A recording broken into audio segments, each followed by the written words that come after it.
Tapos na yung summer, pero mainit pa rin dito. So, meron ako nakitang mangga na matagal na dun sa ref. Ang ginawa ko, ano ko siya, yung green 9. Tawag dito. Basta yun na yan. Nalimutan ko. Tapos, ginawa ko siyang ice candy. Yan.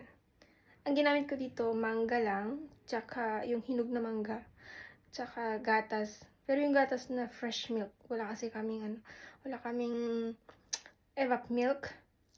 Tsaka dinagdagan ko na lang din ng honey para sa dagdag na tamis. Tigman natin.